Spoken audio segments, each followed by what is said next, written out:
बिस्मिल्लाहिर्रहमानिर्रहीम।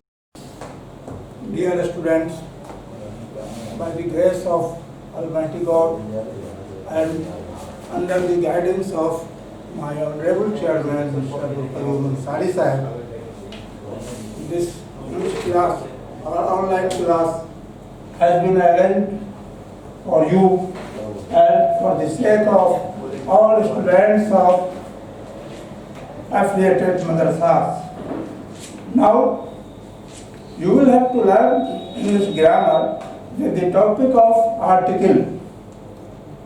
So, ध्यान दीजिए, there are 3 articles in English grammar. English grammar में 3 आर्टिकल होते हैं. इस आर्टिकल को मॉडर्न ग्रामर ने डिटर्मिनर भी लिखा है और ओल्ड ग्रामर में तो आर्टिकल है ही. तो ये 3 आर्टिकल ये हैं ए, एन और दी. पहले हम लोग इस पर बात कर लें कि ए एन है क्या. इसका मीनिंग डिक्शनरी में है सिंपल एक. ए माने भी एक और एन माने भी एक. इन दोनों आर्टिकल का यूज सिंगुलर काउंटेबल नाउन के पहले किया जाता है. ऐसा नाउन जो सिंगुलर भी हो और काउंटेबल भी हो उसके पहले ए और एन का यूज किया जाता है. ए और एन को समझने के लिए एक बात आप जानना जरूरी है कि इंग्लिश अल्फाबेट में ए से लेकर जेड तक जितने लेटर्स हैं उसको 2 कैटेगरीज में रखा गया है, वॉवेल और कॉन्सोनेंट. वॉवेल होता है A, E, I, O, U 5 and rest letters are counted in consonants. English alphabet को देखने से पता चलता है कि ये जो क्लासिफिकेशन है वॉवेल और कॉन्सोनेंट का, कि आखिर ये किस तरह का क्लासिफिकेशन है. तो उससे पता चलता है कि इसका साउंड से ताल्लुक है, जिसको उर्दू में सौती निज़ाम कहते हैं. यानी हर कोई भी लेटर जब इंसान प्रोनाउंस करता है वर्ड के शक्ल में या लेटर में, तो वो लेटर या वर्ड मुंह के किस हिस्से से बाहर आता है, उसी बुनियाद पर ये क्लासिफिकेशन किया गया है वॉवेल और कॉन्सोनेंट का. जैसे फर्ज कर लीजिए मेरे बच्चों कि ए, E, I, O, you vowel है. आप थोड़ा ध्यान देंगे तो पता चलेगा कि ये 5 लेटर जो है इसका सेंटर या उसका वो चीज जहां से निकलता है वो कहां से आता है. तो ये बात क्लियर कंसेप्शन में आ जाना चाहिए कि ये ए, ई, ओ, यू जो है हलक से डायरेक्ट आवाज निकलती है. जैसे जब हम ए बोलते हैं तो मुंह के अंदर का कोई हिस्सा उसमें शामिल नहीं होता है. ई में भी वही बात है, आई में भी वही बात है, ओ में भी यही बात है, यू में भी यही बात है. लेकिन जब हम कॉन्सोनेंट को बोलते हैं तब उसमें मुंह का कोई न कोई हिस्सा सटता है. जैसे बी है तो बी को आप डायरेक्ट नहीं बोल सकते हैं. होंठ का दोनों हिस्सा लिप आपका सटेगा, बिना सटे हुए बी साउंड नहीं निकलेगा. सी है तो अंदर में तालु से जबान सटता है. इस तरह से ये क्लासिफिकेशन जो है साउंड के हिसाब से है रोमन अल्फाबेट में, जिसमें ए, E, I, O, you direct sound है और ए और कॉन्सोनेंट जो है वो माउथ के अलग अलग पीस के अलग अलग पार्ट के मदद से वो उसका साउंड निकलता है. अब हम यहाँ देखेंगे कि ए और एन का यूज कहाँ होगा.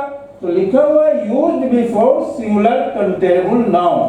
ये ए और एन का यूज सिंगुलर काउंटेबल नाउन के पहले यूज होता है. जैसे singular countable noun my dear student आप समझ रहे होंगे, यानी ऐसा नाउन जो सिंगुलर भी हो और उसको गिना भी जाता हो. जैसे दिस इज ए बॉय. क्या मीनिंग होगा इसका? ये एक लड़का है. तो इसको देखिए, this is a boy. Boy single countable noun है, इसलिए इसके पहले ए आया है। अगर बॉयज होता तब एम की जरूरत नहीं थी, बल्कि इज भी आर हो जाता। तो बच्चों ये आप समझ गए होंगे अच्छी तरह से कि ए और एन का यूज कहाँ किस नाउन के पहले आता है। तो उसका जवाब ये है, ये सिंगुलर काउंटेबल नाउन के पहले आता है। अब रही बात कि सिंगुलर काउंटेबल नाउन के पहले जब जो हम यूज करते हैं तो कहाँ पर ए आएगा, कहाँ पर एन आएगा, इसको समझने की जरूरत है। तो बच्चों हम जब देखेंगे कि सिंगुलर काउंटेबल नाउन का पहला हर्फ क्या है, तो पहला लेटर अगर उसका वॉवेल है तब हम एन का यूज करेंगे, और अगर पहला लेटर कॉन्सोनेंट है तो हम ए का यूज करेंगे। लेकिन ये जनरल रूल है कि सिंगुलर काउंटेबल नाउन में पहला लेटर अगर कॉन्सोनेंट है तो हम ए का यूज करेंगे, जैसा कि आपने देखा दिस इज ए बॉय। और अगर सिंगुलर काउंटेबल नाउन का पहला लेटर अगर वॉवेल है तो उसके पहले हम एन का यूज करेंगे, जैसे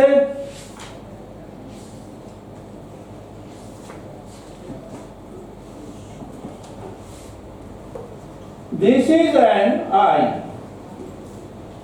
तो आप देख रहे हैं बच्चों, ये सिंगुलर काउंटेबल नाउन जो है आई, तो ई इसमें वॉवेल है, इसलिए यहां हमने एन लगा दिया। अब तो क्लियर हो गया होगा।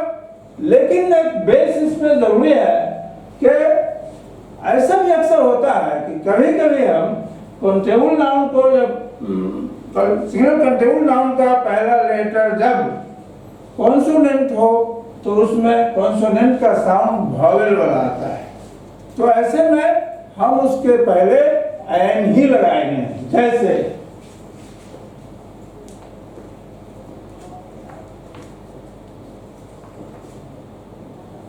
ही इज एन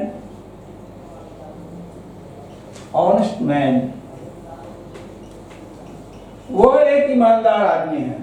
तो माय डियर स्टूडेंट, आप देख रहे होंगे कि ऑनेस्ट का पहला लेटर कॉन्सोनेंट है, लेकिन इसका साउंड वॉवेल में आ रहा है, यानी ह नहीं ऑनेस्ट। तो साउंड और वॉवेल में है इसका, तो फिर इसके पहले कॉन्सोनेंट होने के बावजूद एन ही लगाएंगे हम। उसी तरह से कुछ वॉवेल ऐसे हैं जिसको लगने के बावजूद वहां पर एन नहीं लगेगा, ए ही लगेगा, जैसे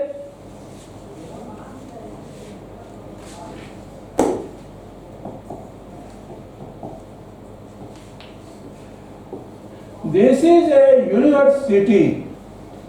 ये एक यूनिवर्सिटी है, या यूनियन भी अगर होगा तो यहाँ पर एन नहीं लगेगा बल्कि ए लगेगा। क्यों? इसलिए कि यूनिवर्सिटी का यू वॉवेल होने के बावजूद डायरेक्ट यू ही का साउंड देता है, इसलिए हम इसमें एन नहीं लगा के ए ही लगाएंगे। तो बच्चों इतनी बात तो आप समझ गए होंगे, ए और एन एक आर्टिकल है, और जिस सिंगुलर काउंटेबल नाउन के पहले इसको यूज किया जाता है, हम ये देखते हैं कि जिस सिंगुलर काउंटेबल नाउन का पहला लेटर वॉवेल है तो एन लगाते हैं, पहला लेटर कॉन्सोनेंट है तो ए लगाते हैं। लेकिन उससे पहले हमको उसके साउंड को देखना पड़ता है।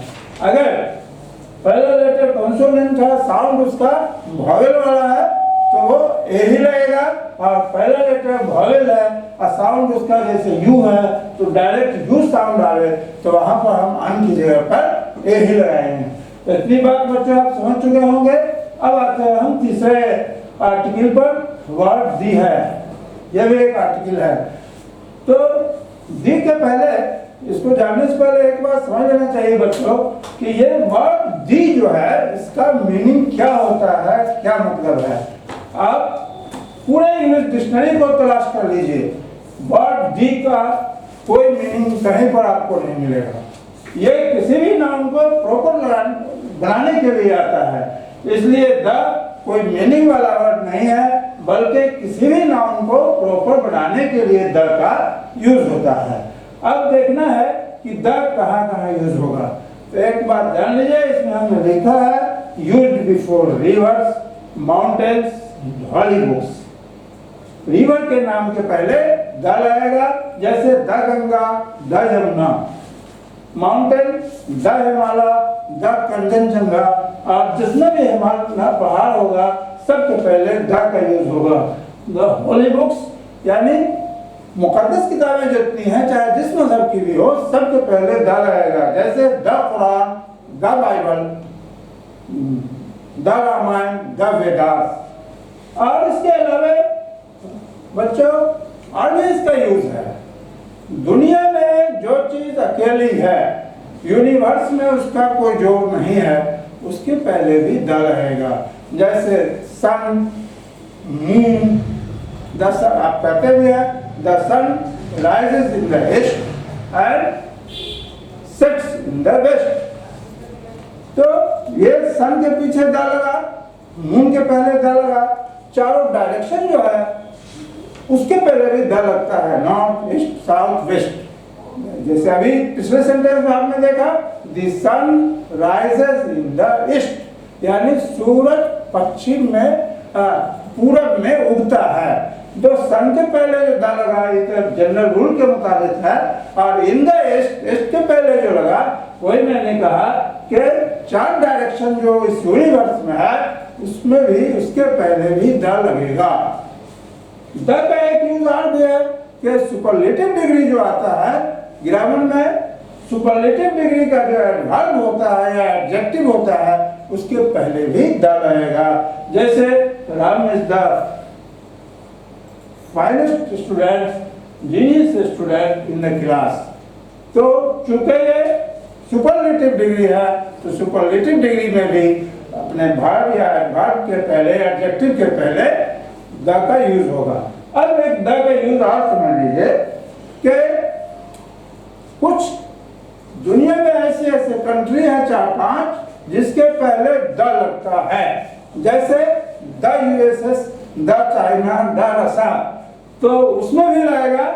और लेकिन आपने कभी ये नहीं सुना होगा कि द पाकिस्तान, द इंडिया, इसके पहले द कहाँ कभी देखा? नहीं देखा। उसकी वजह है मेरे स्टूडेंट, आप आगे भी पढ़ेंगे, इसको समझेंगे कि यूएनओ की सिक्योरिटी काउंसिल जो बहुत ही पावरफुल बॉडी है, उसका जो परमानेंट मेंबर होता है या वीटो पावर रखने वाला होता है, उसके पहले भी द लगता है, जैसे the USS, the USA, the USSR, the China, the French, the British. और बाकी जो लोग परमानेंट मेंबर नहीं है, जो कंट्री, उसमें द नहीं रहेगा। इसलिए इन छोटी छोटी बातों को अगर आप याद रखेंगे तो एग्जाम में जो आपको आर्टिकल भरने के लिए आएगा इंग्लिश के एग्जाम में, तो आप आसानी से 5 नंबर का इस क्वेश्चन को सॉल्व कर सकते हैं। मैं यहीं पर अपनी बात खत्म करता हूँ। मेरे प्यारे स्टूडेंट, अगर आपको इस चैप्टर में कोई प्रॉब्लम कहीं पर फील हो तो आप उसको कमेंट बॉक्स में जरूर डालिए, ताकि आपको हम सेटिस्फाइड कर सकें। थैंक्स।